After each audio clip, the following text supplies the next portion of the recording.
As the gopis cast sidelong glances at one another, Krishna said, because this is all play.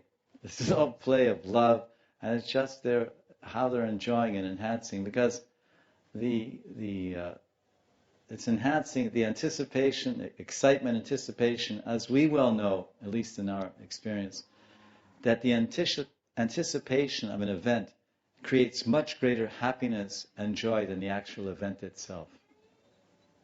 The anticipation of an event. Oh, we're going on a vacation and we'll see this and that. Yes, yes, and then you go there. That's what we call maybe a letdown. It's not quite the anticipation, the suspense. So of course it doesn't apply here, but this idea, this mood of anticipation before actually doing what you intend to do or what you came to do, creates an exciting thrill in the loving relationship of Radha and Krishna. They will dance together. They will dance and romance after their parlance. This is their parlance, their discussion, talking. And they'll do everything that they thought about and dreamed about and all the different ways they want to serve Krishna and love him intimately.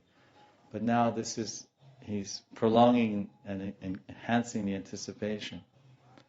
So he says that, so he sees them glancing at one another, and he's trying to think, oh, I wonder what they're communicating to each other.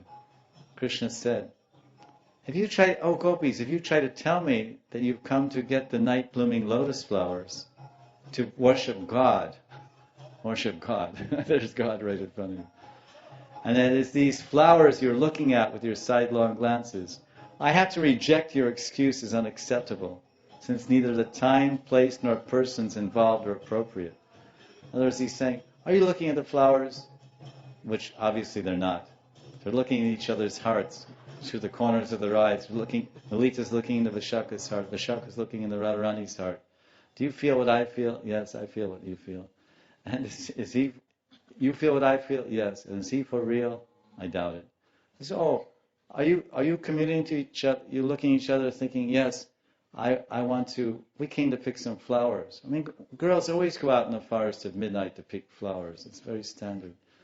No, I don't accept this. This is unacceptable to me. I reject your excuse. You're trying to tell me with your sidelong glances? Are you trying to tell me with your sidelong glances at each other, Sakhis, that you came to pick flowers at midnight? Is that what you're trying to say? And he says, I reject it. Or, Vishwanath says, or Krishna might have said, Vishwanath says, or Krishna might have said to the gopis, this is the beginning of this verse 19, even though there's abundant, first he sees them looking at each other with sidelong glances, one gopi to another, communicating their feelings and their hearts, and they're understanding, what is Krishna doing to us? Why is he playing like this? Anyway, let's play. Let's feel the rise of our own ecstasies and enhance his love by playing along with his game, really. So then they're quiet. They're only speaking to each other through the eyes. And Krishna's interpreting, oh, you're looking at each other because you came to pick the flowers at midnight? I don't accept that. That excuse is unacceptable to me because this is not the time or the place or the circumstance to pick flowers to worship God.